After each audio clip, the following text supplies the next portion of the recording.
Welcome to Let's Talk with Dami and Laura. This week we're talking about the effects of parenting, schools, organisations, technology and society on children and their behaviour.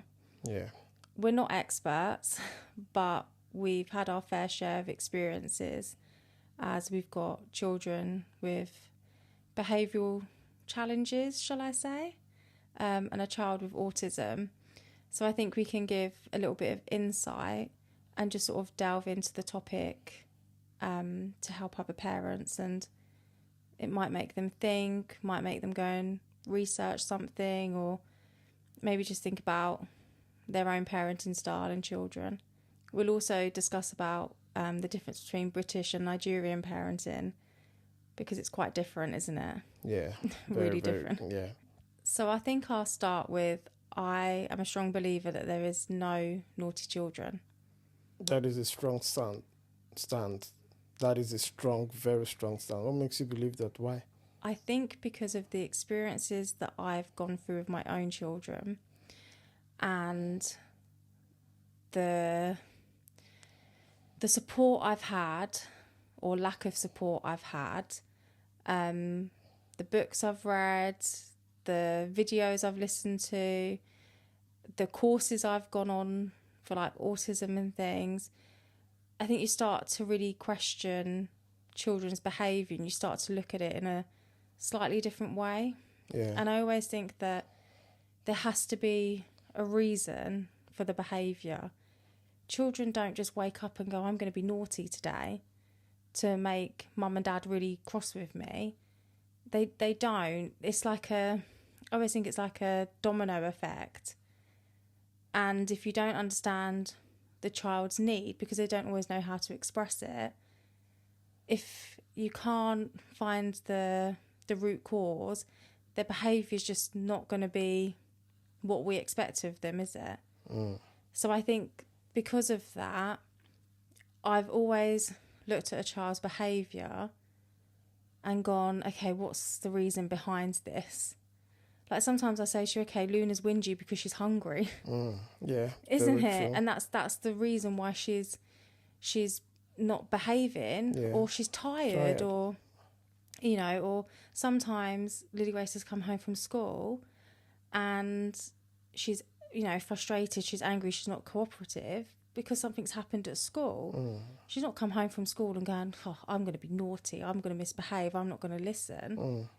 So I think I've been able to step outside maybe the box and try and understand. And I think that's because of the different experiences that I've been through. You talked about thinking about outside the box to, really understand what is happening around the kid's life. You talked about LG as well. Do you want to throw more light on that? Yeah, so when I was pregnant with Luna, I probably had the most horrific time with Lily Grace, didn't I? Her behaviour spiralled, and I honestly actually think I was going to have a breakdown over it. It was awful, wasn't it? I think there was so many days I'd be on the school run or coming home from the school run literally in tears, wasn't I? Yeah. And it got, I didn't even know what to do. I think I felt like a complete failure. Like, I don't know what to do. I don't know how to change this behaviour. What am I doing wrong? What am I not giving her? I mean, she was trashing the house, like, severely, wasn't she? It was trash in the morning, trash after school, trash at bedtime. It was constant every single day. She would attack me, wouldn't she? I mean, I've still got scars on my arms from where she would just have these big outbursts. And I had no idea. At the time, I had no idea why. It got so bad that, I mean, even the school, I was just trying to think, like, even the schools, trying to get her to school, she wouldn't get dressed. Everything was, oh, my sock doesn't feel right, or this isn't right. Do you remember? Yeah. Do you remember we'd be on the phone and it would literally be a battle to get out the door, wouldn't it? It got so bad that I think it was after Christmas. So I was very heavily pregnant with Luna because she was due February, end of Feb.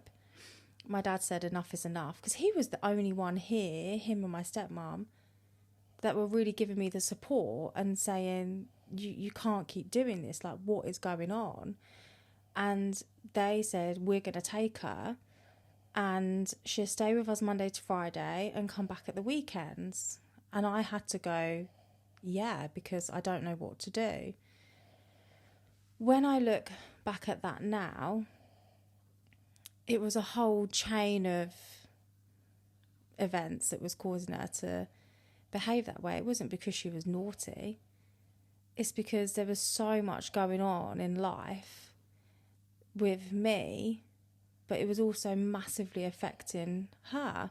Do you think everything you were going through, she was feeling it as well? Yeah. And again, you talked about chain of events, so many things going on. I want you to talk in depth about the chain of events of things going on around you that particular time.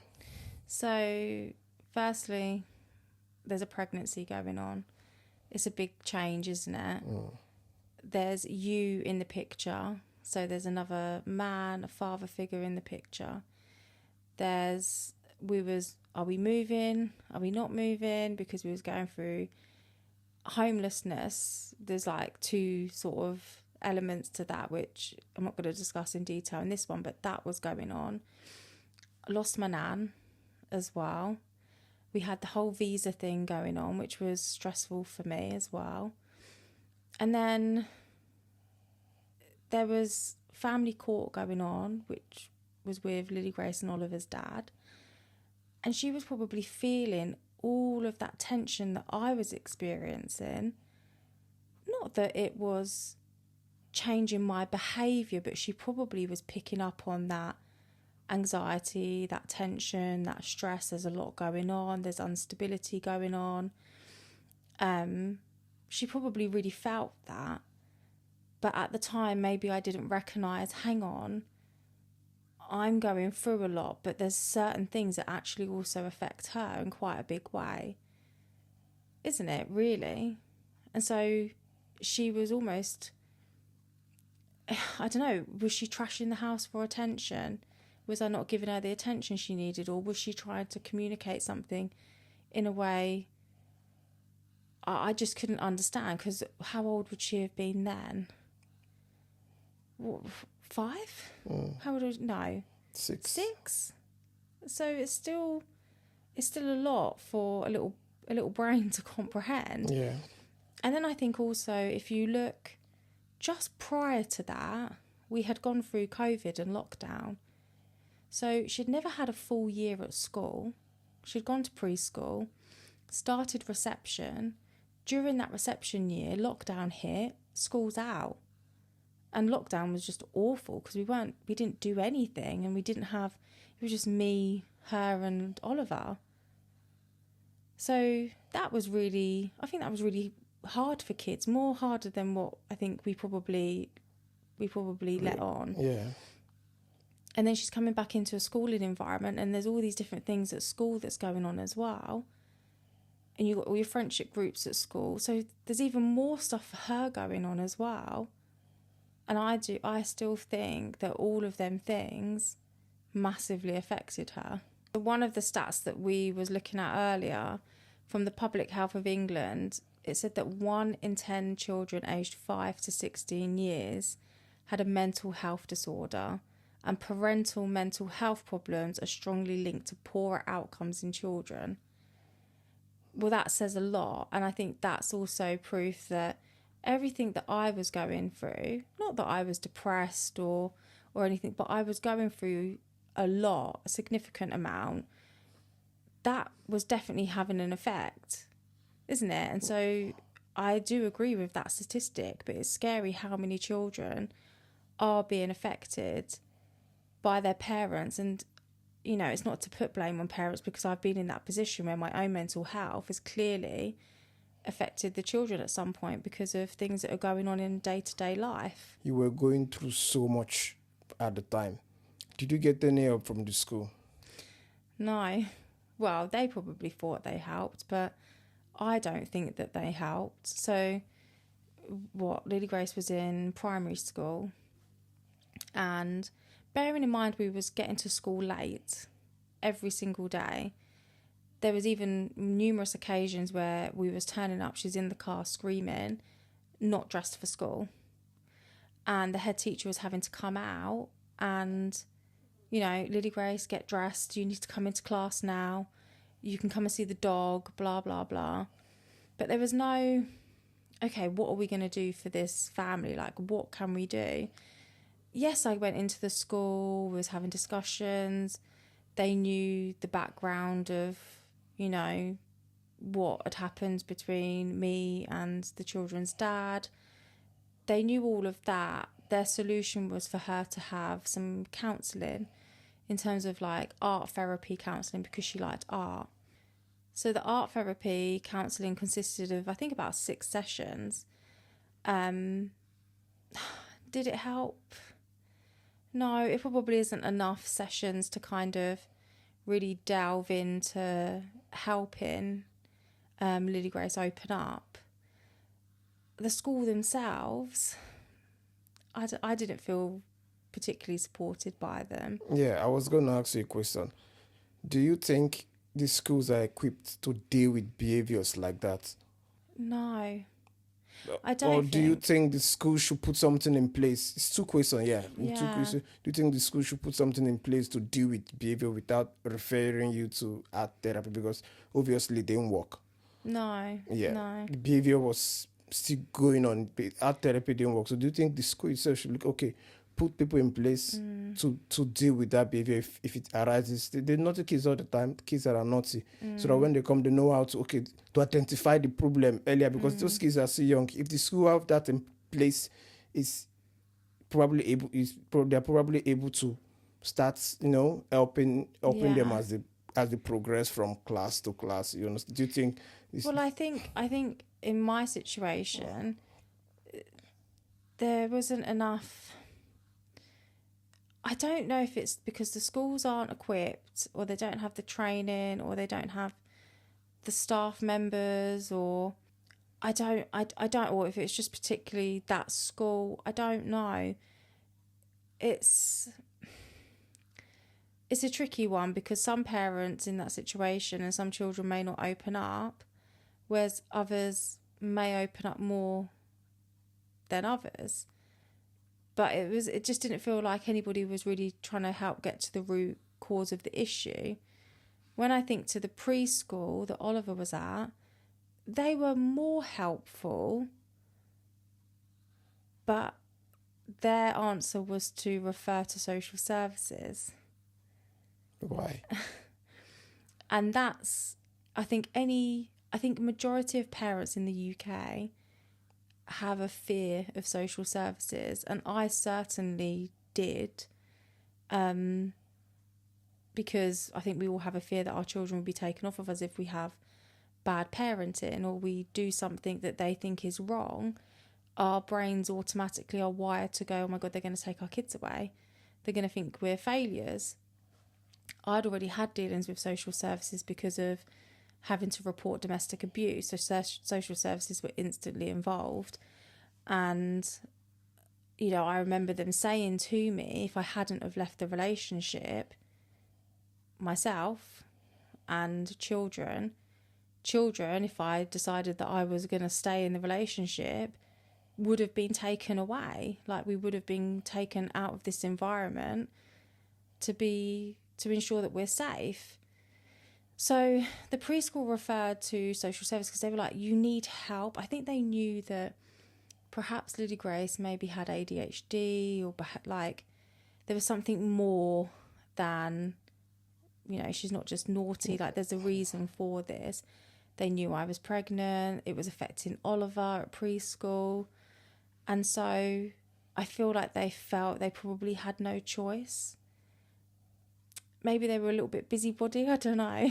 Yeah, maybe. Maybe. Just to push you away as well, yeah. I don't know, maybe, because in the end I did get pushed out of both schools, didn't I? Yeah. When we had to flee from the stalking and harassment that I was experiencing, or me and the children were experiencing, I was still doing that commute from the new place we was living, doing, 45 minutes to an hour round trip. And it got to the stage where the schools were like, this isn't safe. We think that you should leave, basically, like willingly leave. And so I did in the end, didn't I? Yeah. So, yeah, maybe. I mean, I'd known the preschool head teacher for a really long time. I'd worked with her. So I don't think she ever did it maliciously. But there is certainly a fear when it comes to having social services involvement, for sure. It's quite scary to see the stats around it. From the Children Commissioner for England, 80,000 children were in care in 2023. That's a lot of children. 80,000 children. Yeah, 80,000 is a lot of kids. Yeah. I know there's millions of children, but 80,000 children in care. It's quite sad. And then the Department for Education, in 2020, 50,000 children were part of a child protection plan. It just shows how many children are being affected daily by their environment. When it comes to social services, you'll hear a lot of bad things about them. I wouldn't necessarily say I have bad things to say about them, because they've always been quite... I've never felt accused by them. I've had 3 dealings with them. 1, when I reported to the police, which I've mentioned. 2 was when the preschool referred so that I could get support and help for Lily Grace, which that was more, they asked me some questions, or maybe you need to go to the doctors and refer her for this, that, and they wanted me to go on a few courses, which I did. And actually the courses were really helpful. I went on an autism course, didn't I? And they wanted me to do... I can't remember what it's called now, but I don't know if I got the chance to end up doing it. And then I had a support worker. Do you remember? You got to meet her, didn't you? Yeah. And then the other dealing was when my ex-mother-in-law told social services a load of lies. And I had a phone call one day randomly from them, basically saying, we've had a report of your baby's crying all the time. This was Luna. Your baby's crying all the time. There's shouting. Lily Grace is looking after the younger ones. You haven't left your house for 2 weeks. Like, all these lies, basically. And it was after I'd gone through the family court situation where the father didn't get what he wanted. And so the ex-mother-in-law got involved. That was probably the scariest involvement I had with social services, because I thought, oh my God, I'm being accused of something. How can I prove otherwise? I know I'm innocent. I know all these things are lies. And I just said to her on the phone, after crying and being in shock, I explained the whole court situation to her, and I said, I think this is my ex-mother-in-law, because she was also sending malicious things to the kids' schools and things. And they went away and investigated it, and a couple of days later called me and said everything's dropped. But that situation is really scary. Yeah, absolutely. When it comes to social services, I think, for me personally, I like the role they play in the society. At the end of the day, they did their investigation and saw that this is rubbish. Somebody's just accusing somebody wrongly. Yeah. And the case was dropped. It was dropped. They were very messaging quickly. me as well. They messaged me. God, Yeah. They messaged me. I was in Abidjan. I had to book an appointment with them. I completely forgot. They did, didn't they? Yeah. Because obviously we had Luna. Yeah. So they wanted your details. Yeah. And they openly said to me, we need to contact him because he has a child involved in this situation as well. And we need his side of the story. Imagine I was in Africa. I wasn't even here. I was in Africa. Yeah. And they contacted me, and I don't know. I think it was a call. Yeah, it was a call. Yeah. We spoke maybe for like 15, 20 minutes, and she was asking me all these questions, and I was asking. And so it looks transparent to me. She asked you about my parenting, though. Yeah. Didn't she? Yeah. Like, do you think that I'm not a good mother, but she was asking, like, do you think that I'm coping and what's going on in the house and everything, wasn't it? Yeah. So, yeah, I did reply. Yeah, they went back drop the case because they know that somebody had lied. I think social service is good. For me, yeah, it is good. I know sometimes people try to, but I believe with what I've seen, there are lots of bad parents out there. Yeah. And I always want to call them social media. Social services are there to checkmate those bad parents. I won't say a lot, few of them. There are a lot, few. Yeah, the social service is there to checkmate them. So for me, I think it's a good thing for the society. So in Nigeria, do you have a kind of social services team, or is there something different there? Yeah, we do, but it's not exactly the same. Okay. We have some of these organizations are non-profit organizations. They try to help, when it comes to domestic abuse. They try to come into place and just help the parents and sometimes seek for justice for the victim. That's basically what they do. Seek for justice for the victim. Yeah, most of the time it's always messy because in Nigeria we've seen crazy cases, but they're there. They're not proactive like the ones we have in the UK where somebody can just call and boom, boom, boom. They're already at it, calling and investigating. In Nigeria, it almost feels like somebody needs to be involved. Somebody needs to bring them involved, Okay. And before they pick it up and start investigating and start looking at, okay, what is happening? But they are there. Yeah, if some organizations. We've discussed Lily Grace's behaviour and social services and how all that sort of transpired. When you came to the UK, Lily Grace's behaviour changed drastically, didn't it? Yeah. I mean, she tried to trash her room and do things like that, but she knew that you weren't going to tolerate that. That was just not acceptable. She stopped attacking me, didn't she? And I think it showed me how much she needed that father authority figure in her life who was going to set very clear boundaries. And I think also that element, I'd probably calmed down a bit, all that tension and stress of everything that's gone on, probably the last 6 to 8 months has been relieved from me. And she probably felt that as well.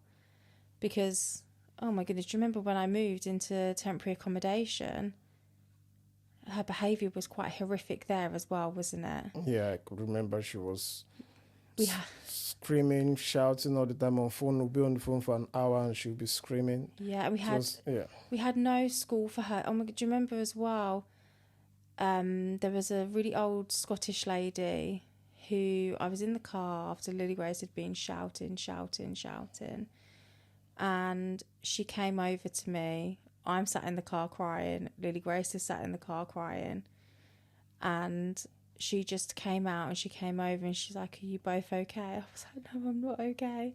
And just was trying to explain the situation to her. And I sort of said, about ADHD and autism. And I think Oliver was in the car as well. And she was like, oh, my grandson has autism. I completely understand, etc., etc.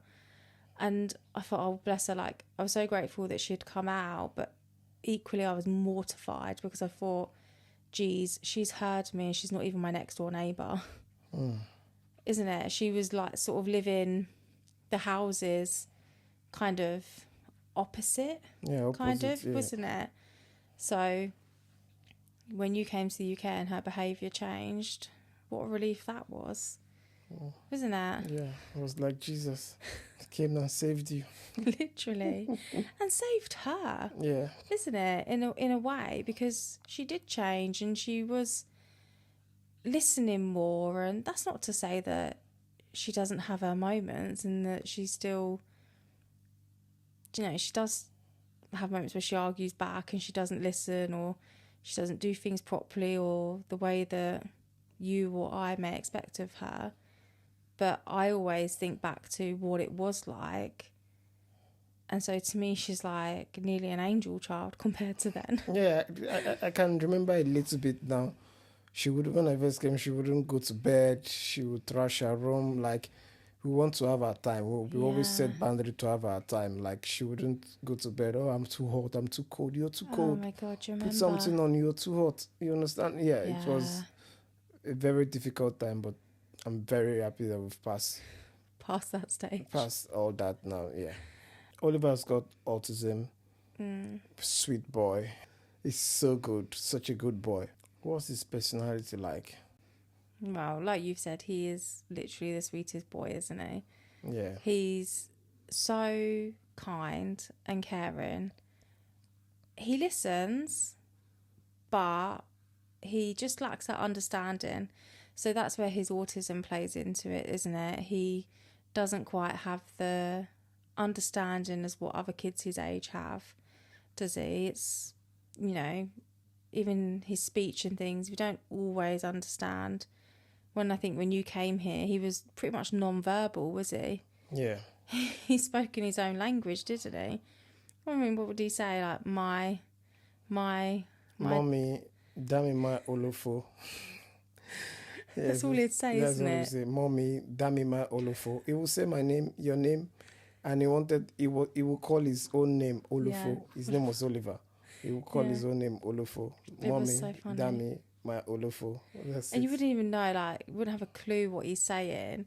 But I do think since you've been here, and because of you, his speech has drastically improved, hasn't it? Yeah, yes, talk. I was talking to him all the time. He was seeing us talk more as well. Yeah. He hasn't grown to see his parents talk. So he was seeing us talk more. He was learning words as well from us. Yeah. I was talking to Lily Grace all the time.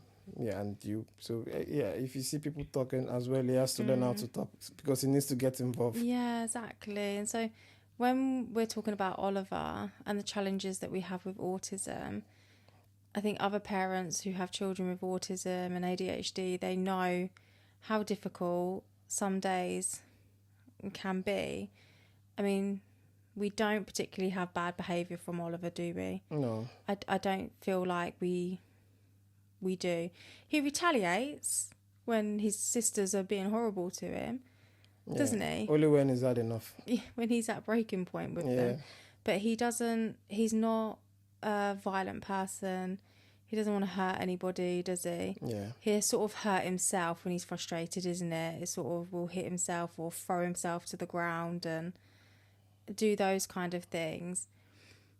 But there have been times where his lack of understanding has caused some quite big meltdowns, hasn't it? Yeah. And some of those have been in public. There was one not long after you did come to the UK. We went to a shopping mall and we was getting the kids' school shoes. I think that was the most horrific outing I've ever had with the kids. Yeah. Wasn't it?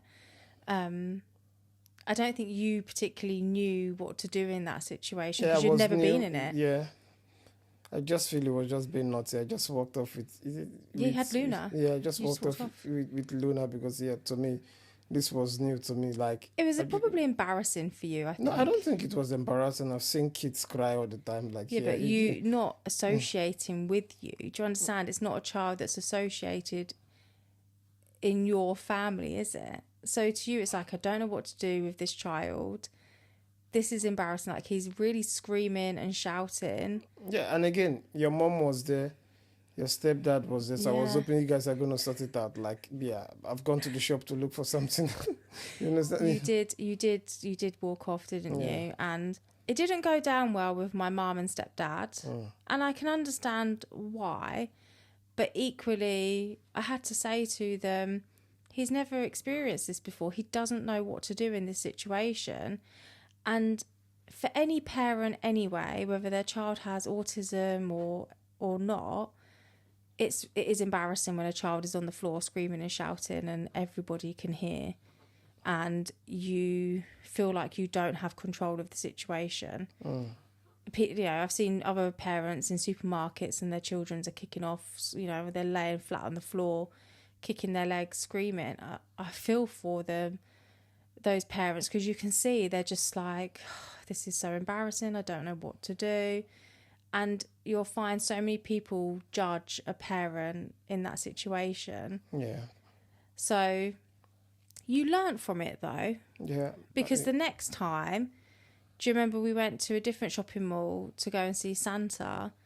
And Oliver's petrified of lifts and escalators, isn't he? Yeah. They absolutely freak him out and he's still like it. You was the one who actually calmed him. Yeah. And dealt with the situation. Do you remember? Yeah, I remember.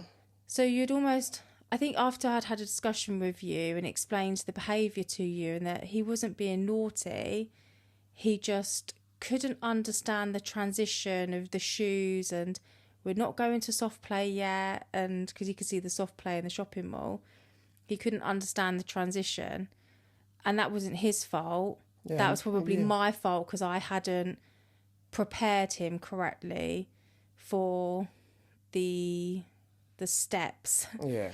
Okay, we're doing this first and then we're going to do this and then we're going to do that. I hadn't done that, so I had not prepared him. So why wouldn't he kick off like that? He didn't have the understanding. He was still quite very young. It was 3. Still 3. Yeah. Was he 3?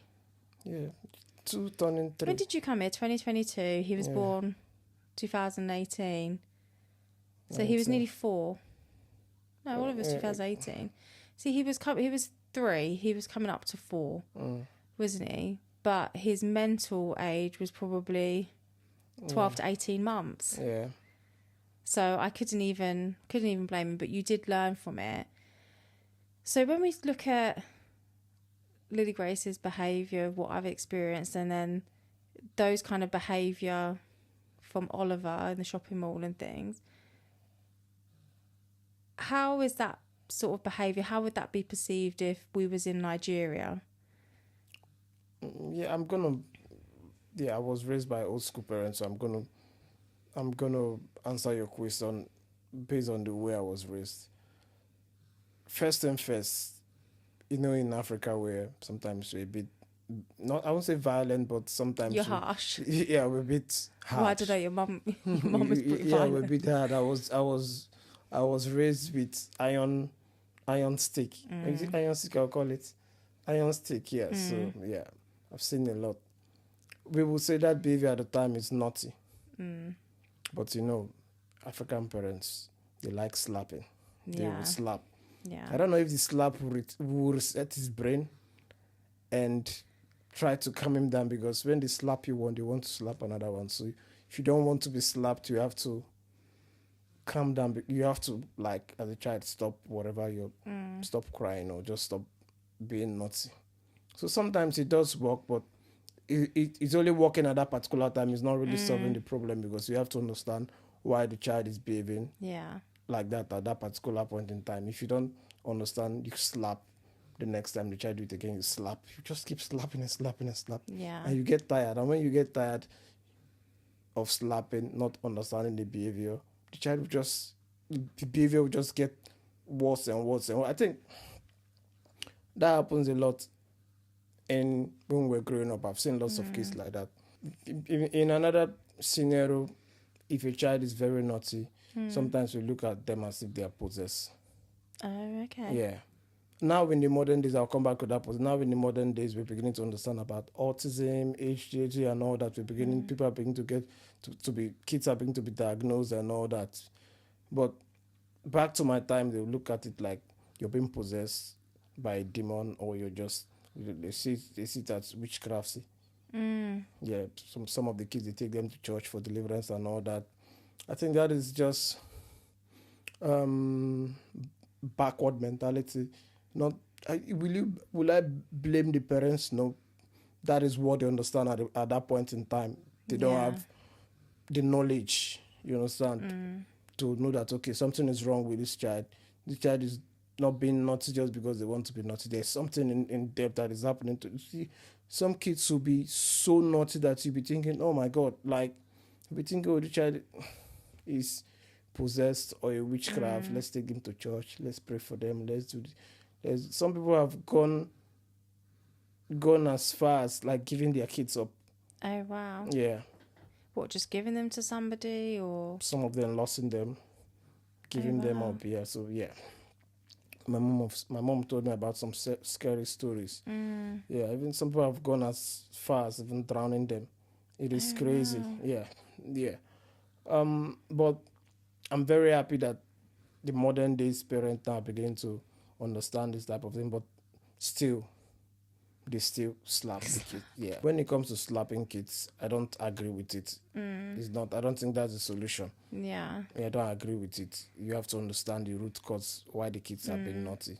Yeah. I mean, you're strict though. You are strict. Yeah, like my parents were very strict, so Yeah. I have to be strict to my kids. Yeah, Yeah. you have to set boundaries for the kids. If not, if you Yeah. don't set boundaries, everybody will just do whatever they like. One Yeah. thing I don't like is kids doing whatever they like. Yeah. I will always set boundaries. Even if you wake up in the morning, you don't greet me, you're in trouble. Yeah. Oh, yeah. If the I'll kids be- don't come in and say morning. Yeah, I'll be reminding you like you have to greet. It's Yeah. important that you have to greet. You have to show respect. Yeah. Yeah. And you're very much, okay, if you don't like what you're having for dinner, don't eat then. Yeah. Like, you're not having no snacks either. Like, Yeah, you're why are you complaining? Yeah. There are some people that don't have. There are some people that don't have to eat. You have to eat, and you're complaining. You're mourning. I don't Yeah. like that. Yeah. I grew up where I don't go and tell my mom I'm hungry. Yeah. What would that happen is- if you did? I would will get a slap because my mom knows that she's going to feed me. Why am I coming to remind her that I'm hungry? Yeah. I just need to wait till the time when the food is ready, and there'll be food. There is always food when if it is dinner, there is always food. So why am I coming to remind her to tell her I'm hungry? How The did hunger- that make you feel though? How did that make, as a child, if you take yourself back to that moment in that situation, how did that make you feel when you've just been slapped by your mum about asking for food? Like, what was going through your head? I felt bad, but later, I think that was the only time. It was only once because my mom goes to the market. She leaves the house 5 a.m. in the morning, come back 6 o'clock in the evening. When she come back, the first thing, it makes she come back. She don't even change her clothes. She goes, if when she's back, she goes straight to the kitchen to start cooking, and you just come and tell her that you're hungry. Are So you crazy? you felt bad that you had asked. It made you feel bad, or I you didn't think I've just been slapped, or you just can't really remember. I just went to my room and just cried. It's a long time. I was very young, so yeah, I can't really remember. But I know I went to my room and cried. But that was the end of it. I didn't go to the kitchen and ask. Whenever she goes to the kitchen, if I go to the kitchen, I go and see what I can do Yeah. to help her. You understand? Yeah, but as an adult now, I do understand. She's been out all day in the morning and Yeah. coming back now to cook, and you're coming to tell her that you're hungry. Yeah. What do you think she's doing in the kitchen playing? Is the hunger going to kill you? No, it's not going to kill you. You understand what I mean? You always like when you reference to the kids when they are saying, "What's for dinner? When's dinner ready?" And they will ask it repeatedly, won't they? It is tormenting. They keep... You do refer back to your own experience, don't you? Yeah, like you can't be acting all the time. The food is on the fire. The hunger is not going to kill you. You don't have to eat for 3 weeks for it to die. If you don't eat for 3 weeks, you die. It's really funny because when we was in the NICU, there was a Nigerian mother there, wasn't there? Yeah. And she had a son who was maybe 1 or 2 years older than Lily Grace. Yeah, it was 12, 11. Yeah, Lily Grace is coming up to 10, so about 11, 12. And it used to really make me laugh watching them, because if I didn't know they was Nigerian, just by watching them and listening to them, I'd know that they were Nigerian based on the stories that you have told me. You know, I'd hear the mum saying, "What nonsense are you doing now?" in the NICU. There was one time he called her, because he was obviously at home, and he called her and he's like, "There's no food in the house. I'm starving. I'm hungry." And the mum was just not having any of it. And I think she just told him to go and cook Gary or something. And the poor kid was just on the phone, and I just felt so sorry for him. And she was asking him if he'd cleaned and done this and done that. And I thought, oh my God, he's only like 11, 12 years old. This poor kid's crying down the phone wanting food. I kid you not, she came off the phone and opened a bag of biscuits. And I just sat there, and there was a big part of me that just felt really sorry for the child. Like I did feel really sorry for the child, because I just thought that poor child he just wants decent food. He doesn't want Gary. Yeah, the thing is that the way we were raised, at 12 years old, I could take care of the way I was raised. At 12 years old, my mom used to go to the market 5 a.m., come back 6 p.m. in the night, sometimes 7. If she's going to bush market that day, she'll probably be coming back 9 p.m. in the night. So yeah, I have 2 younger ones, David and Daniel. I have to take care of them. Yeah. Sometimes she keeps everything that this is the food for the day. We have to manage it when we're back from school. We go to school in the morning. She prepares us before we come back. We have to prepare ourselves. I have to prepare the food, and sometimes the food has been prepared. Yeah. I just have to dish and whatever. Just manage the food with my siblings. You understand? If we move on from discussing about the behaviours that we've experienced with Lily Grace and Oliver, and we go on to school. I feel like school is the vein of my life, let alone the children's lives. Absolutely. I feel like with school, there's a lot going on. When you look at, obviously they've got the general school day. They have multiple pieces of homework, multiple school events, trips. There's just so many different elements to school. There's the friendship groups as well. There's all these changes from reception to year 1, and then as you're going up each year of school. Do we think school affects children's behaviour? Yeah, some kids, or few kids love school, but for kids that are going through a bit of challenge, that have gone through a bit as well growing up, it's challenging for them. Because sometimes it's pressure. Everything is all about pressure. When they start feeling that pressure in school from their peers, from their teachers, they bring all that pressure home. Yeah. Well, we've definitely found that Lily Grace probably masks a lot of her feelings and emotions at school, and then come home and it's like a bomb, isn't it? Yeah. And it's like, okay, we need to find out what's happened at school today. Yeah. Now we understand, we're equipped. That's why we say knowledge is important for the parents. You have to start understanding what is making the child to behave like that. Because she's not decided at 3:20, I'm going to come home and be naughty. Yeah. She's come home, this is her safe environment, and she's just exploding. And it can be shouting, frustration. It can literally be anything, and anything can set her off, isn't it? Anything. Just ask her, how was school today? Boom.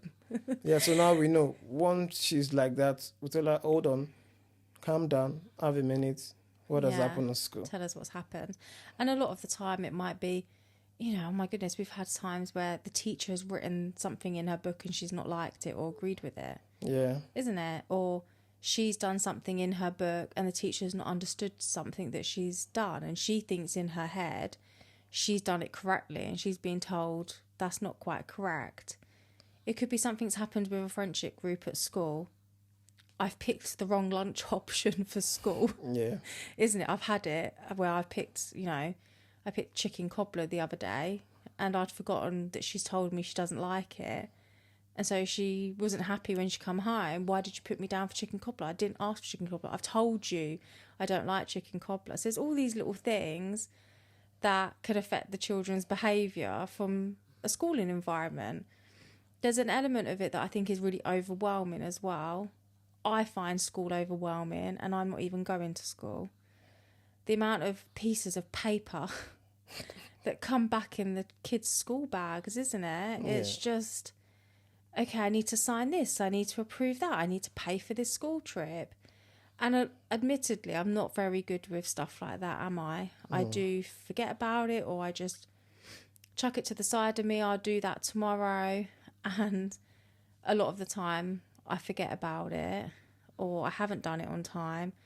Lily Grace has gone to the office. Mummy's lost the letter. Can you print me off another one? Or, she's given the approval for something and then the school email me. I've had them email me saying, Lily Grace said that she's allowed to do whatever it is that's being asked in the letter. Do you give approval? And I'm like, yes, I completely forgot. if I find it overwhelming, it must be overwhelming for them. Homework, I hate. Yeah, for me, I don't like anything you want to do. Sort it out in the school. They should just agree. come to the house and rest. I don't believe in homework, and I think actually it's quite damaging for children. Why do you think that? Because why are we giving children who've gone to school for 6 hours homework? If I go to work 8 till 4, whatever the hours are, I don't come home and do more work. I can't stress the importance of a child being able to come through the door from school and to be able to play, interact with their siblings, interact with their parents, completely unwind and switch off from school. Yeah. And instead, we have Lily, Grace and Oliver stressing about homework. Don't we? They're stressing about their homework. They're saying, I need to do it right now. Like Oliver, bless him, he gets his homework the same day. He's like, I need to do it, otherwise the teacher's going to tell me off. And I'm like, you've got a week to do it. Yeah. And I'm probably not very helpful when it comes to homework. A lot of the time I don't understand it. Maybe I've forgotten from school, or they're teaching kids more complex things. Yeah, honestly, when I look at what they're teaching them now, it's like my little brain then wouldn't, like, why are you teaching me this? Like, I just think it's unnecessary. I mean, Lily Grace has got all these things in our homework that she needs to do. And to be honest with you, I'm looking at them and thinking, I don't know which ones I can help you with. I don't know if they've changed the curriculum to be really complex. All this quantitative, all this stuff. I don't see it help them. They don't change anyway. Like I don't see how it improves their behavior, or how I really don't. It doesn't understand. improve their behaviour. It causes behavioural issues at home. I mean, how many times has Lily Grace thrown her homework book across the room, got really angry about it, having a go at us because we don't understand something, and I'm like, please just go and ask your teacher tomorrow because I don't understand it. So for me, homework is a huge no, and I don't care if the kids do it or not. And I've said to the school, if they want to do it, they can do it. If they don't want to do it, then I'm not going to make them do it. Yeah. In the same way, when it comes to reading, they're expected to read, I think, 5 times a week or something. Well, Lily Grace doesn't like reading to us. And I said to the school at parents' evening, I'm not signing her reading record because I've not heard her read, and I'm not having that pressure for myself to sign a reading record when I could just lie and say if she's read or not. Yeah. What does my signature prove? Nothing. I said she loves reading. She reads every single day before bed, and that's all you need to know. Yeah. And I think they knew from that, like, okay, there's no point, because Lily Grace was getting stressed if I didn't sign the reading record. Yeah. Sometimes you and have she'd to give it to me at 8:45 when we were about to leave, and I'm like, well, sorry, no, we're leaving now. I can't sign your reading record. It's tough. But I could see that was stressing her out. So it's, what could I do to relieve her of that stress? I have to go, right, this is causing her behaviour issue. I need to talk to the school and explain, this is what happens at home. You have to accept it because it's causing behaviour issues at home. And since I did that, she's been fine with that, isn't it? She writes in her own reading record and school's happy with it. Yeah. But parents, I think, need to go, what's causing my child stress from a schooling environment that's coming in at home, and what can I do? Can I talk to the school and say, this is what's happening? Yeah. And alleviate that stress from them, because I do think school is too stressful. Yeah. I believe that as a parent, when you have kids going to school, your opinion matters, because if you have the knowledge, you have the understanding to know that, to understand what is happening, you have to tell the school, this is how you want it to be. Every child must not be the same, but for your child, you're the one feeling the pressure when they go to school, marks up, come to the house and explode. You're the one feeling it. Exactly. And you have other kids as well that are also feeling it as well. So you don't want that. So if you know something that can help the child behavior, you have to say it so that the school have to accept. They have no choice. Yeah. Because you're the one feeling the pressure. They're not feeling they only teach. You go to their houses. The child comes on and behavior is very bad. So parents should try as much as possible as well to communicate with the school, isn't it? Yeah, there's nothing wrong with that. No. And then there was the other time as well recently where I found out Oliver got kept in at lunchtime to do his homework. I was fuming because I thought, well, hang on, I've told you if he wants to do his homework, he will do it. If he doesn't want to do it, I'm not forcing him. And to know that he got kept in at lunchtime, I didn't like that because he lacks the full understanding of it. I mean, now, bless him, he doesn't want help doing his homework. He goes and does it, and it's all wrong because he can't read. So you just think, why are you forcing him to stay in at lunch to do his homework when he doesn't understand it, isn't it? Yeah. He can't write properly. He doesn't understand spacing and things. I mean, what are we achieving doing this? Allow the boy to come home and be happy in his home environment, not be stressing. Yeah. Because it's only been since he stayed in at lunchtime, he's been stressing about his homework. Yeah. And that's not fair on him, is it? Yeah. I don't think it is anyway. Me too. So then could we say that schools are too quick to punish children?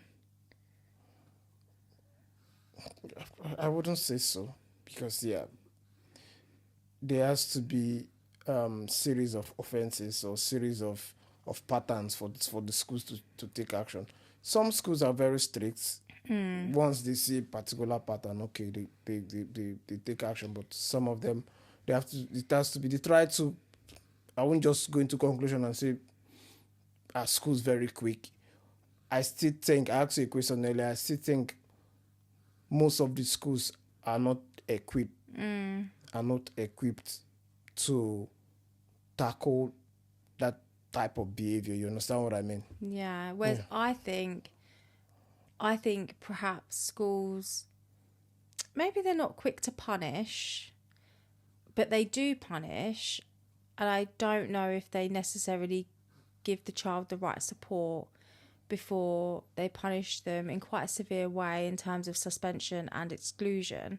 So if I read these stats, between 2022 and 2023, there were 9,400 permanent exclusions because of persistent disruptive behaviour or physical assault against a pupil or verbal abuse or threatening behaviour. That's quite a lot of students, really. And it's not masses amounts, but we're talking about permanent exclusion. You're not going back to the school. So what happens to those 9,400 children? Are they homeschooled? Like, where do they then fall into the system? Yeah. And what's the root cause of why have they got persistent disruptive behaviour at school?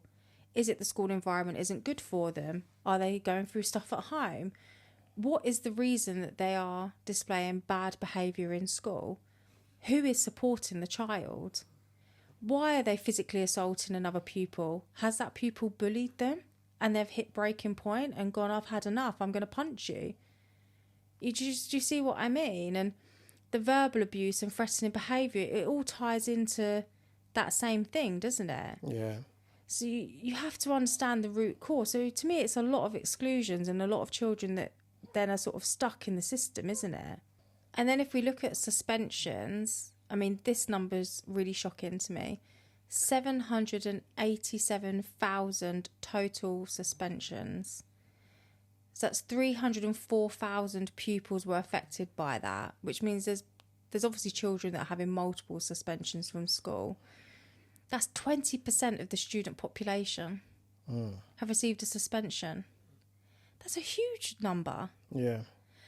If we look at then down to by school type, so primary schools, the suspensions increased in primary schools by 27% from 66,200 to 84,300. Massive increase. And again, secondary schools increased by 38% from 498,100 to 685,900. And then special schools, so this is for children with special needs, suspensions increased by 20% from 14,000 to 16,800. And again, that's because of persistent disruptive behaviour, physical assault against pupils, or threatening behaviour. This is significant numbers. Yeah. Who is to blame here? Because it's not the children. Because it comes back to, I don't believe that there are naughty children. So who is to blame for those numbers? Is it the schooling system? Is it the parents? Is it a combination? somewhere along the line, we're failing children. Yeah, I think it's very difficult to pinpoint out what is wrong. For me, I do think not every school is right for a particular child. A Yeah, I child agree might with that. settle down in this school, go to the next school, and the behavior will just change because something is going on in that school that the child doesn't probably like, or the pressure is becoming too much. You understand? They love this school. Maybe something happened, you moved, or something happened, you changed school, and all of a sudden they don't want to go to school. Behavior is changing. They started acting naughty. We can see that from Lily Grace. And I could say for myself, like in Nigeria, we don't really have. It's very easy for you to change schools in Nigeria. If you're going to a particular school and your parents don't think that school is a good school, they can just change you. They don't need the council or the government approval over it. Like, well, it's very easy. They don't need any approval. They've got the money. If they want to put in a government school, they change you, put in a government school. If they want to put in a private school, if they've got the money, quickly they put in a private school. It's that easy. I still think not every school is suited for a particular child because kids are different. Kids will come up with so many behavior. When I was going to a particular school, I think my behavior was very fine at that time. But when my mom changed me from a private school to a government school, and that wasn't a very good. She didn't know, but that wasn't a good thing to do. I'm the only one that knew. For me and my brother, going to that school probably made my younger brother David worse. Oh, really? Yeah, because she changed both of us. And to him, it came out worse. But for me, I'm much better. But yeah, so sometimes school environment very, very important. It does affect. When it comes to the punishment, where our punishment is almost instant, but it depends. Then when we're growing up, yeah, as kids we get away with so many things. If you don't do your homework, you get flogged. Oh, really? Yeah, you get flogged. You get punished. They give you pig pen. If you come late to school, you get punished. You get flogged. So sometimes, if we have not done our homework, we make sure we go to school early. People that have done their homework can just copy it quickly and just submit. Yeah. And just submit it so that we don't get flogged. Especially, some teachers don't know how to flog, but some teachers, the teachers that know how to flog, we'll make sure that we do our assignment before we go to school. When it comes, there was this scenario that happened. It was about two boys. They were in JS3 at the time, class. How do people call JS3? Yeah, Is that junior school or primary? not primary, junior. So yeah, JS3 must be junior. Yeah, junior. We were in junior 3 at the time. So the both of them were just arguing, and the other guy just punched him. Oh, wow. Immediately punched him. That kid died instantly. Oh. Jeez. They were minor. It wasn't like they were like pounding each other, or it was just constantly hitting him. People that were there said it was just one punch. Wow. And it wasn't like a very heavy punch. You know what? When boys are fighting, Yeah. they were not men, they were still boys. Yeah. Yeah, and the boy just died. So what happened to him? It was quite unfortunate. It was very big at the time because the whole school was affected by that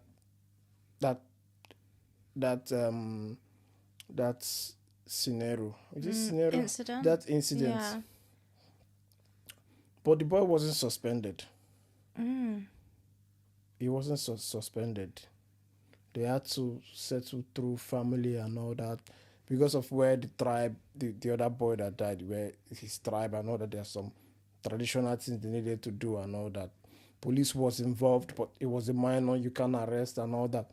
It was messy, but at the end of the day, that other kid, I know him. I've seen him. Funny enough, his elder sister married somebody where I was living. Okay. Yeah, so he normally used to come and see his elder sister. So I used to see him for many years. But at the end of the day, he will have to live with that. Yeah. But they did settle. it wasn't his. It was his fault that if he hadn't punched the boy, who knows if the boy would have just fallen and died. If the boy was already a walking corpse. In Nigeria, there are people that are walking corpse, so you have to avoid this type Yeah. of people. Yeah, but the boy wasn't suspended. He did finish. I think he did finish. They allowed him to do junior WAEC, and I think he left. He didn't get automatic, so because you have to look at it. Yeah. They were kids fighting. Kids fight all the time. I cannot tell you the amount of fight I got into at JS3. I used to fight every single day. Every single day. No, I used to fight every single day with different groups, even with the seniors. Like I used to cause problem with the seniors. I was a thorn in their flesh. I was small, very tiny, probably the smallest in my class. Yeah. But I used to fight the seniors every single day because they are bullies. I see right from time I've always hated bullies.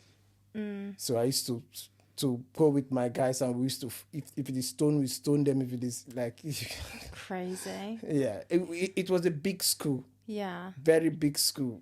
So it was very difficult for the teachers to be involved. Yeah, it's only we call them prefects. The seniors that are like leaders in the schools. When they get involved, they try to like make peace. But yeah. Jeez. Yeah, but it's different. Yeah, it's very different. Yeah, we have to look at the school. Very, very important. Yeah. If the school, this is what I've observed. If the school does not understand the child, or the school is not equipped to help the child, Yeah. that behavior will just keep on continuing. No matter how you moan, whatever you say, the child will just continue behaving like that. So the school, instead of sending the child to therapy or whatever, they should try and understand what is causing the behavior. Yeah. If But you don't sometimes I'm just thinking, because there's an incident at Lily Grace's school at the moment, and the girl is bullying, threatening behaviour. The behaviour is unacceptable, and Lily Grace has come home anxious because of her and upset, etc., etc. It's causing big issues within her friendship group. The school are fully aware of what that girl's going through, and I had to have a meeting at the school because Lily Grace didn't want to go into school. And although I don't know what's happening with the girl, I know enough to know that that poor child needs support and help. And I felt quite sad after that meeting because I felt like everyone was failing her. And you're like, these girls are just naughty, they're being naughty, you're all being naughty. And I'm saying to you, no, something's going on at home with that girl. So when I came out that meeting, I just wanted to give that girl a big hug. And when Lily Grace came home, we explained what had been said. And we said to her, in fact, you said to her that morning when the girl was returning to school, go and say to her, me, my mum, and my stepdad, we don't think you're a bad person, didn't we? Yeah. Because we felt like, what can get through to this girl? Who are we to get involved? We're just parents. We don't know her parents. I can't go to the school and say, can I speak to this girl? Because I'm desperate to speak to her. Not that I'm trained to speak to her, and I'm not working for any organisation or anything, but I just felt like this girl needs somebody to say to her, it's okay. Like, it's okay. You are going to get through this. And deep down, you're not a bad person. You're just not getting the right support, the right attention, the right love. Yeah, the right help as well. And the right help. And how can a 9-10-year-old explain her emotions, her feelings, and everything she's gone through? Of course she can't. No. And so for me, it's played on my mind a lot the whole week, which is why I even wanted to do this whole episode, because I'd seen another mum having a go at a child, and I just thought, oh my goodness, there's all these children being let down from all different angles, and there's me worried about other kids when I've got 4 kids of my own. But it really made me think we're failing kids. Yeah, I think when you look at the statistics you've been reading out, is really appalling, isn't it? No, the suspensions and the exclusions, those figures are too high. Yeah, like when you look at it, means it will only keep going up. Yeah. So Well, it's going up every single year. So what is happening? Are schools getting more stricter? Is there, like, what is happening? I don't know. I don't have the answer to it. But the numbers are too big. Yeah, it's quite scary, actually. Yeah. If we're looking at maybe what's going on with children, why there are all these suspensions and the behaviour and everything, you have to start thinking what's happening in the world around us, what's changed so much. And for me, I believe the use of tablets, smartphones, they're on the increase, isn't it? Yeah. So what's the one thing that we have banned in our house? Yeah, it's tablets. Yeah, like the last 6 months we've banned the tablet. We have like 3 tablets, 2 phones for the kids, but they are taking dust right now. Yeah. If you've got any device you want to think of high spec, we've got them. They are taking dust right now. We found that whenever they were on a device, their behaviour just drastically changed. It made them go mad. Yeah, they behave like animals. Like these are normal kids that you be telling something, they will listen to you, but let them be on that device and you're talking to them. Oh my God. I said, I think I came to a point where I said, okay, no, that's it. Because as parents, you have to take your stance. Yeah, and it was an element of, okay, we know they're going to ask for it. Yeah. But after a few days, they all just stopped. Yeah. And actually, they've not asked for it since. So occasionally, we might be like, go and have a tablet for an hour. Yeah.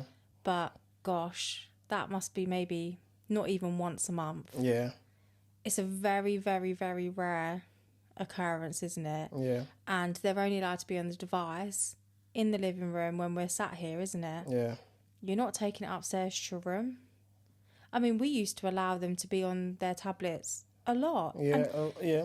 It's just like any other parent, isn't it? Yeah. I think nowadays parents are just so burnt out, so stressed, so fed up, also addicted to their phones. So what's the easy answer? And when your child is misbehaving and you just want a quiet life, it's very easy to go, right, just take the tablet. And they go off. Yeah. And they will leave you alone. Them kids won't even come down for food when they're on the tablet, will they? Yeah. They don't care. They don't care about what is going on. Do they? No, they don't care. So if I look at another one of the stats from Ofcom, it's reported that children aged 5 to 15 years spend an average of 6 hours a day on screen-based activities, including entertainment, social media, and online learning. 6 hours a day on a screen is significant in my eyes. Yeah, it's a lot.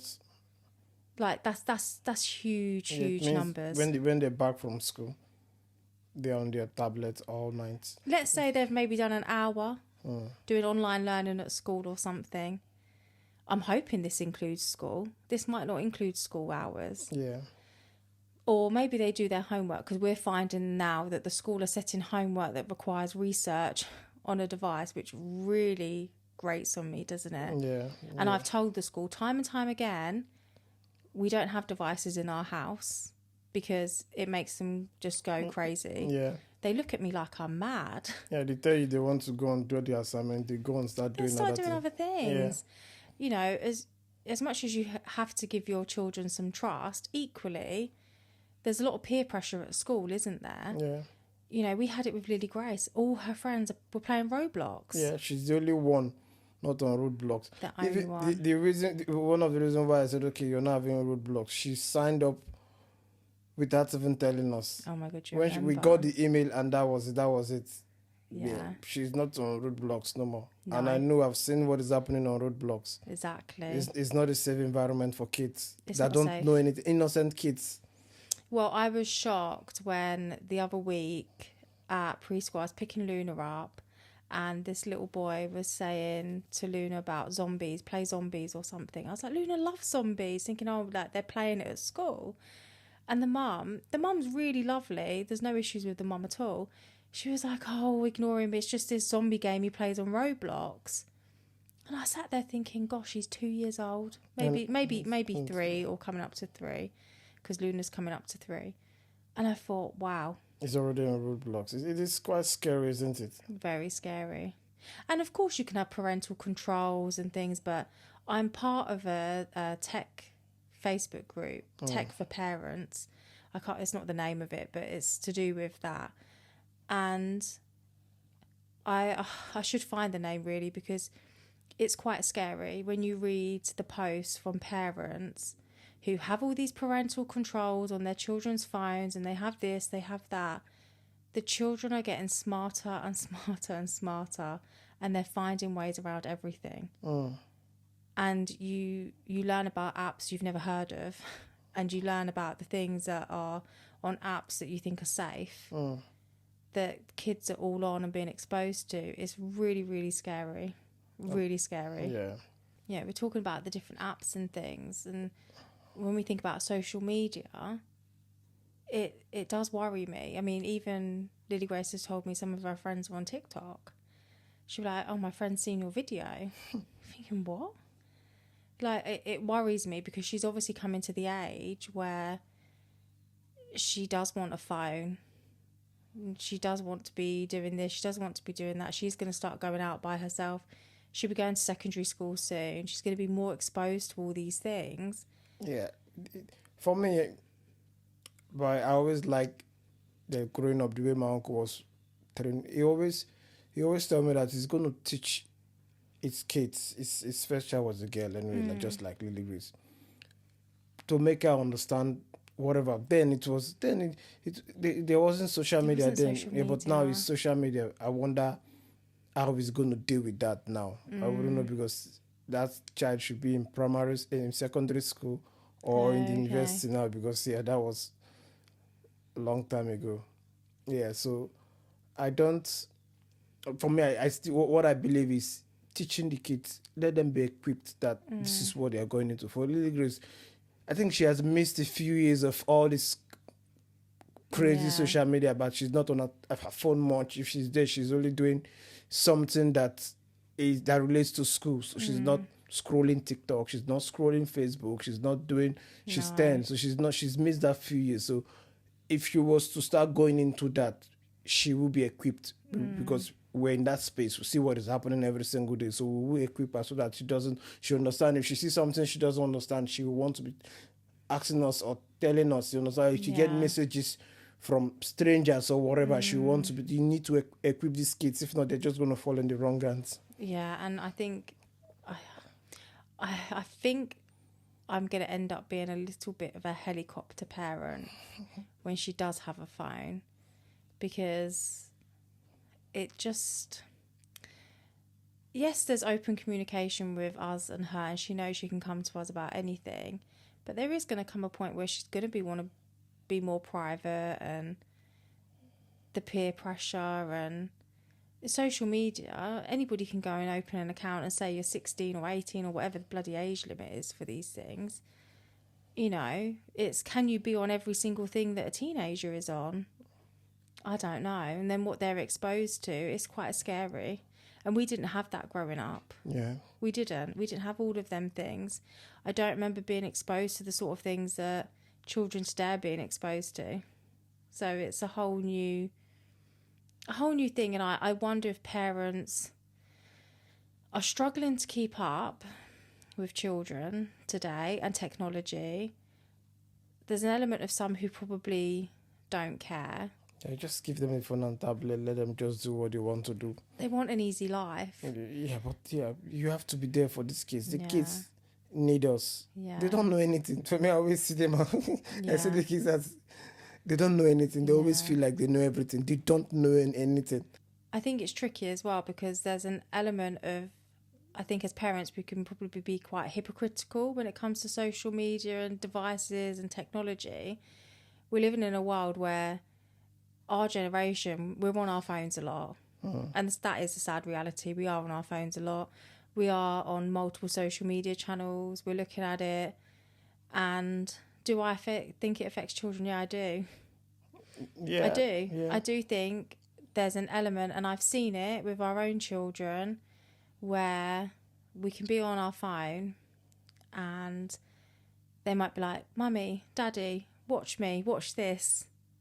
And we're like, hang on a minute, or we're engrossed in something. And I've seen their faces when we're not watching what they're asking, and it's actually quite sad. So now I do make sure that I do put my phone down at certain points in the day and just observe the kids and just be involved in what they're doing. Yeah, you have to be involved every single day. You have to, and sometimes they're some of my favourite bits of the day because the things that they're doing is hilarious. And I think, gosh, if I was scrolling my phone or had my head in my phone, I'd miss those moments.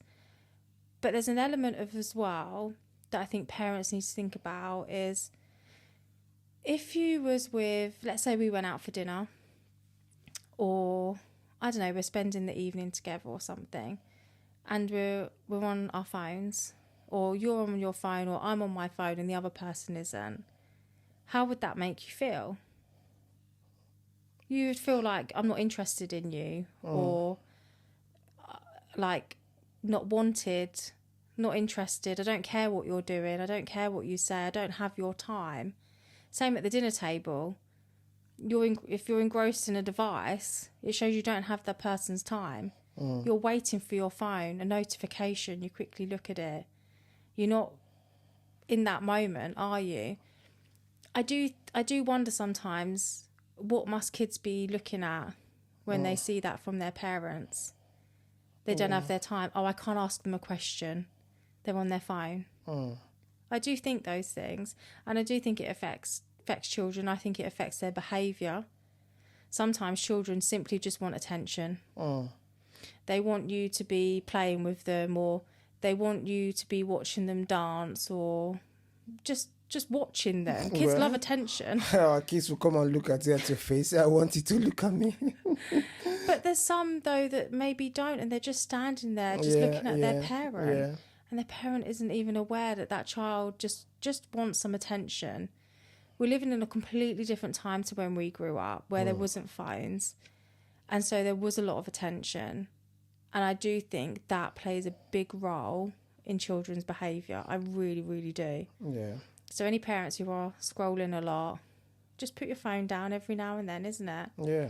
And just observe your children. Just every now and then. It doesn't have to be all the time from morning till night, because, you know, it's a different world. Yeah, our kids will be lucky if they have 5 minutes on their own.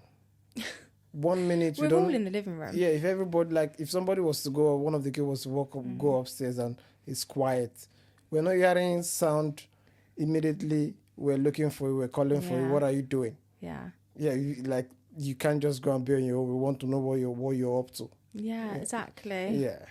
But majority of the time, we're all in the living room together, aren't we? But there's still that element of, it feels hypocritical to tell a child, you can't be on your tablet all day, but then as a parent, you're on your phone all day. Yeah. It's hypocritical, and I do believe that a parent should set the example with their own behaviour.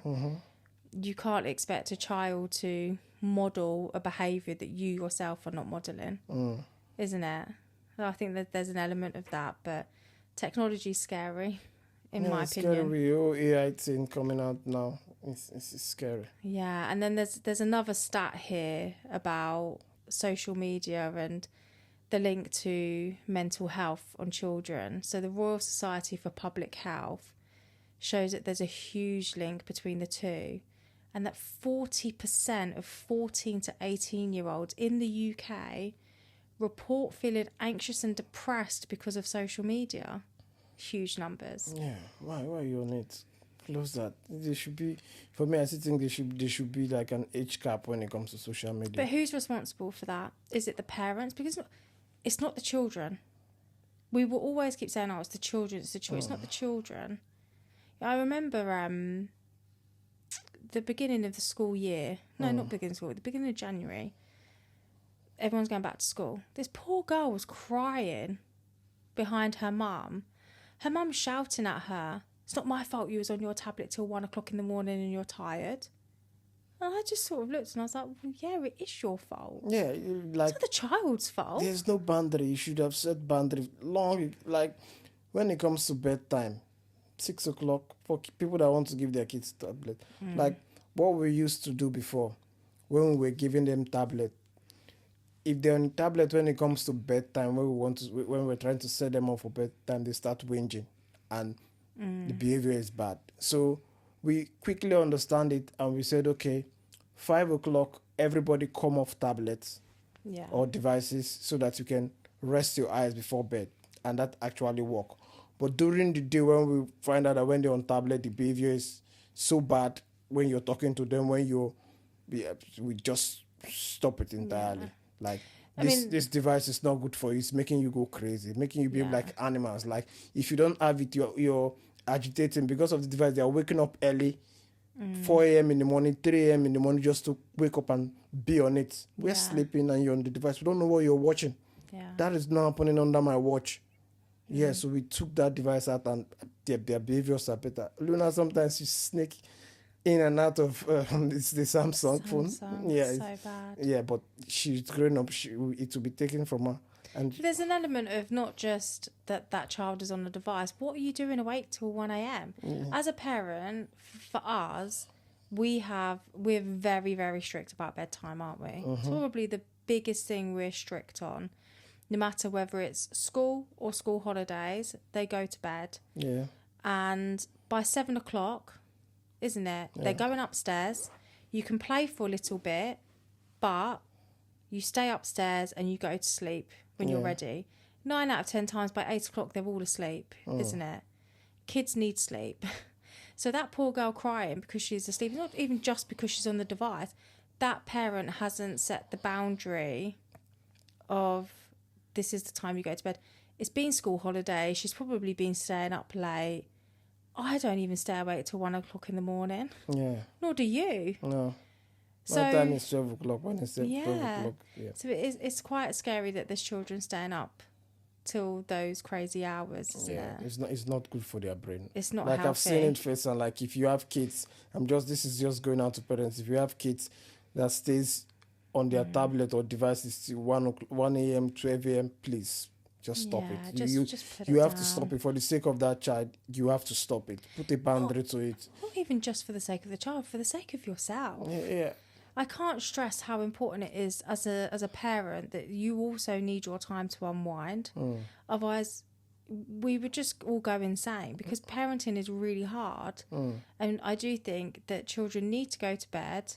Obviously, as they're growing up, their bedtime needs to adjust for their age. But yeah, you've got to have them boundaries, don't you? Yeah, absolutely. And then the other thing that we kind of touched on with Roblox, but when it comes to gaming, it's another huge thing. Another stat here from Ofcom, 62% of children play video games regularly, and that excessive gaming is associated with poorer academic outcomes and social isolation if it's not managed. That is true. And I completely agree with that. I don't like game consoles. I don't have game consoles in the house, much to your you don't like disapproval. Yeah, I'm a game person in and out. So yeah, but you aren't. I feel quite lucky because you don't go, I'm playing my game on a Friday night or whatever night it is and I'm going to spend hours and hours playing it. You just do it when we've got nothing else to do, isn't it? And if I do feel like you've been on your game too much, I say to you, you're on your game too much, don't I? I'm not shy of saying to you. But as a child, I do think there's an element of addictiveness when it comes to gaming. There's a social element when it comes to gaming nowadays as well, because it's all online. And again, it's coming back down to a screen. When we was younger, it's about going outside and you're using your imagination to play with your toys. All of that is being lost on our children because of technology. And gaming is a big thing. And I think there's an element of, because so many people are making money from playing games, that's very appealing to a child. Yeah. If you ask a child, I think Lily Grace had this, maybe not at this school, in the other school, of tell us what you want to be when you're a grown up, all the boys said a gamer or footballer. Yeah. So whereas we was kids, most of the boys would aspire to be footballers. Now we've got gamers. Yeah. But professional gamers, apparently. There is professional gamers, and there are some who do make a lot of money for it, but I don't think it's healthy for children. Yeah, it's not, me too. I totally agree. I just think it's another, whether you're scrolling social media, playing a game, I don't know, talking to people, watching videos endlessly, I just find devices really quite damaging and affecting, not just on children, but adults as well. I think how it affects adults, gosh, how much did it affect children? Yeah. Isn't it? Significantly. Yeah. We've touched on sort of the boundaries or lack of boundaries, and kids sort of doing as they please, and technology, etc. So there's a family environment aspect to children's behaviour.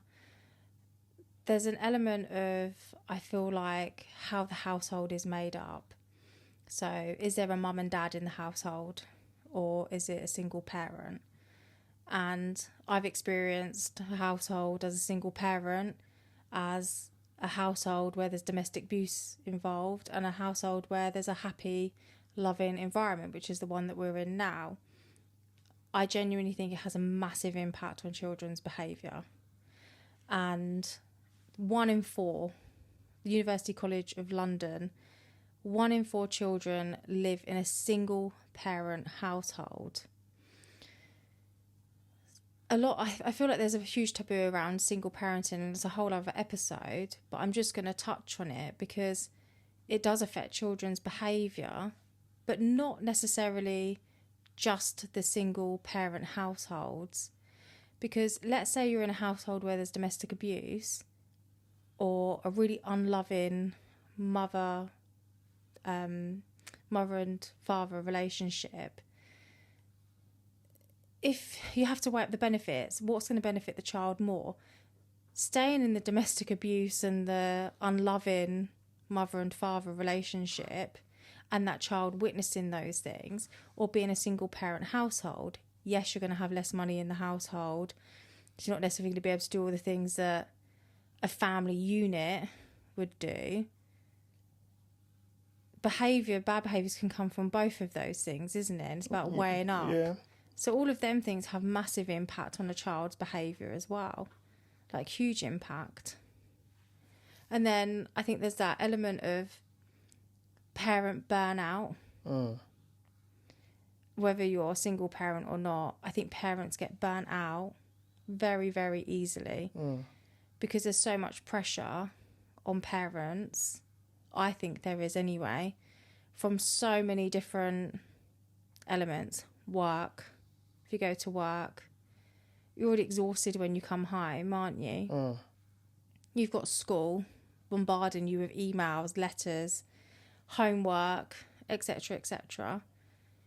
Your children's behaviour, and if you don't understand it, you're very going to quickly get burnt out from that, aren't you? Yeah, absolutely. You know, some days I feel really drained, don't I? Because the kids are being full on, and I don't want to speak to anybody. I don't want anybody to touch me. I'm just like, please just leave me alone, because I feel burnt out.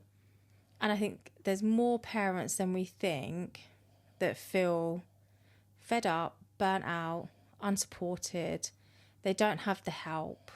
You know, over here, we're expected to go back to work quite quickly after having children. And we don't have that community feeling. There's not lots of help to help raise children in this country.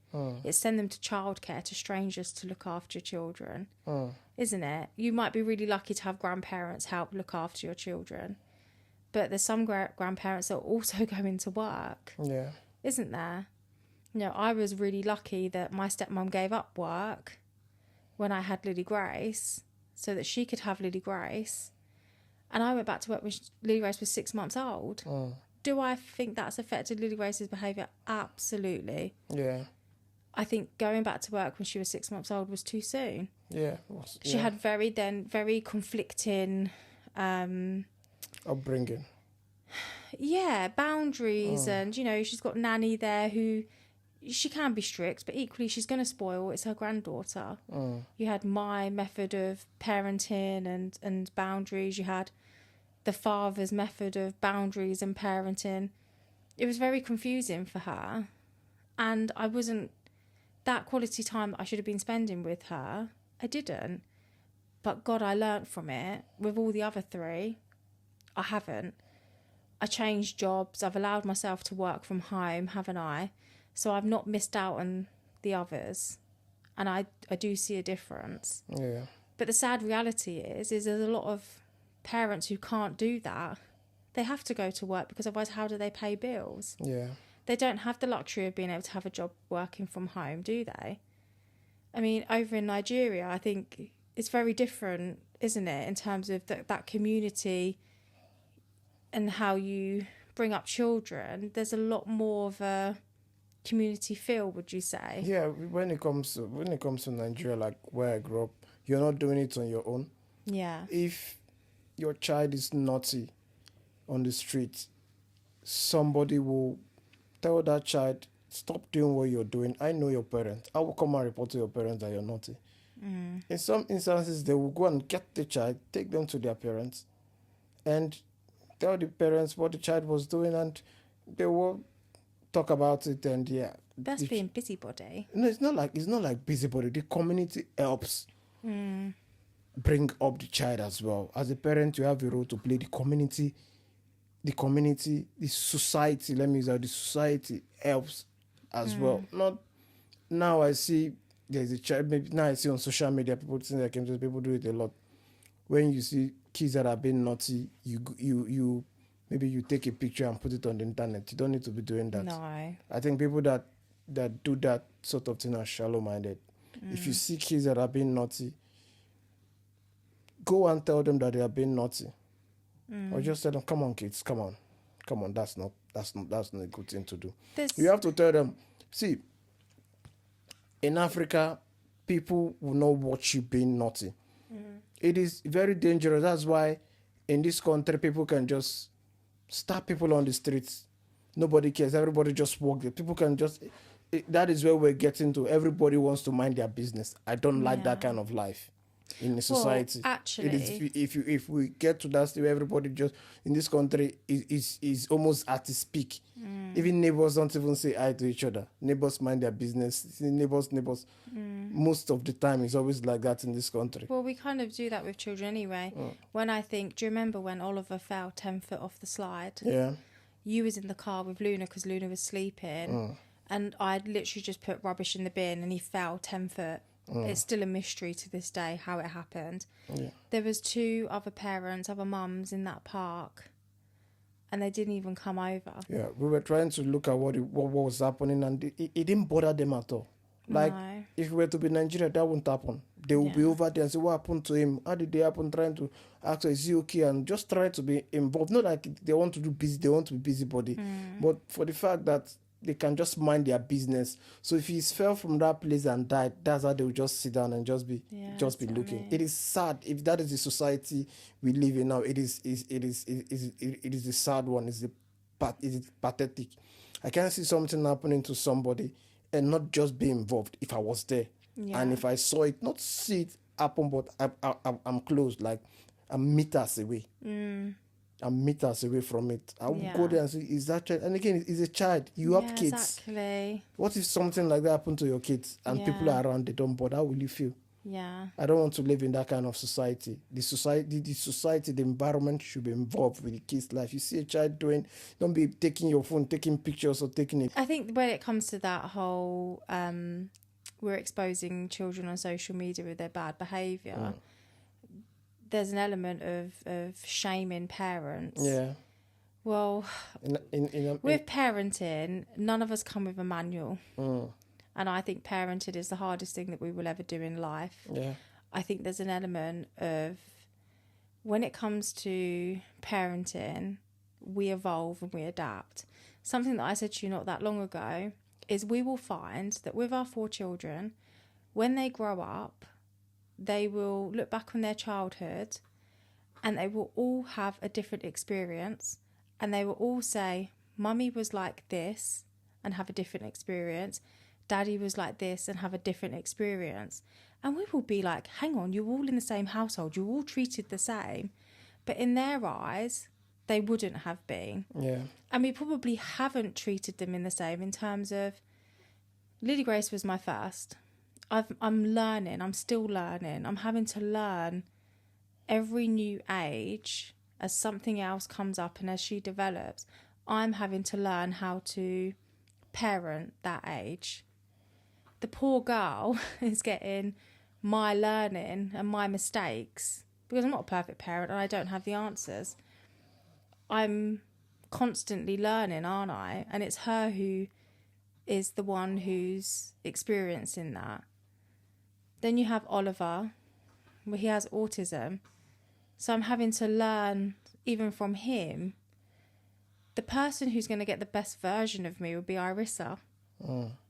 Because I've learned all the ages, I've learned all the behaviours, I've learned all the experiences. So she'll be the one who gets the best of me, isn't it? Which is sad, but it's the reality. Yeah. It is the reality. And this whole shaming of parents is awful because I think we've all been in a situation where our children have misbehaved. Yeah. We've all been in a situation where we feel burnt out. We've all made mistakes. We've all got things wrong. We've all given our kids probably a McDonald's dinner because we don't want to cook. But we get shamed for all them things. Why are we not, as a community of parents, going, do you know what, it's okay because it's bloody hard, isn't it? Yeah. But we don't. And so I think parents sometimes shut down. I think parents are getting better at opening up about things. But they open up about their own frustrations rather than going, okay, I did this. I didn't listen to my child and that's why they behaved like that. I don't think we're quite there yet. Yeah. We'll say, oh, my child was so naughty this morning, they wouldn't get dressed for school. Yeah, do you think they're living in denial? Almost of. No, I don't think they're living in denial. In fact, one of the questions, because I asked on Instagram, does anybody have any questions about this topic? Somebody said, what do people gain for not seeing the reason behind a child's behaviour? What do people gain for not seeing... For not seeing the reason behind a child's behaviour? So my answer to that is I don't believe it's about parents don't want to understand the behaviour. As I've said, we don't come with a manual for parenting. I don't think there's the right support in place. I don't think we have the right knowledge. I don't think we're open about we're on our phones a lot or we're busy doing something or we feel burnt out. I don't think we're honest enough with ourselves as parents, and we're not open about that. We're quick to say, my child's naughty, they've done that. But we don't say, my child's naughty, my child's screaming because they want attention because I'm busy on my phone. Or my child's naughty and doesn't want to get dressed because, I don't know, they don't want to go to school because they're being bullied, or I've not done something in the morning routine that they're used to. Someone told me when Lily Grace used to kick off about her socks, they said to me the reason why she does it is because it feels like it's the only thing she can control. And that was really interesting to me because I thought, wow, I've never seen it like that.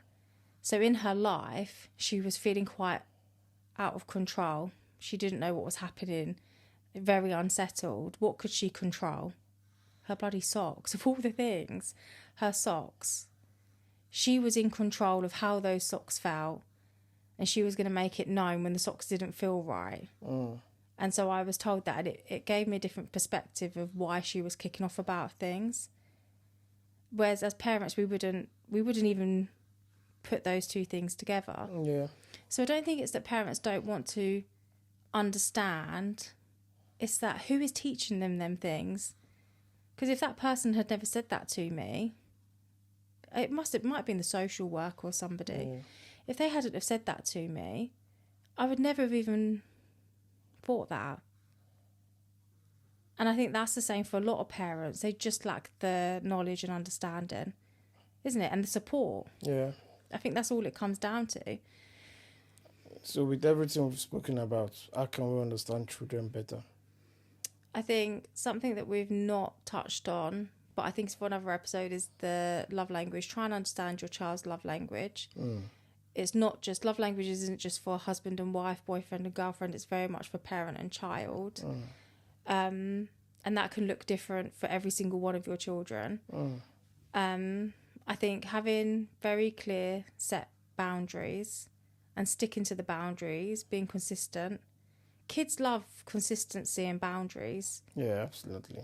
And routine. Yeah, routine. Don't they? They thrive on routine. Very, very important. We're very strict on routines. They need it, especially Oliver needs it. Put the phone down more. Listen to the child. Be more observant of the child. Yeah. Get down to their level when, you know, they are upset and they are wanting something.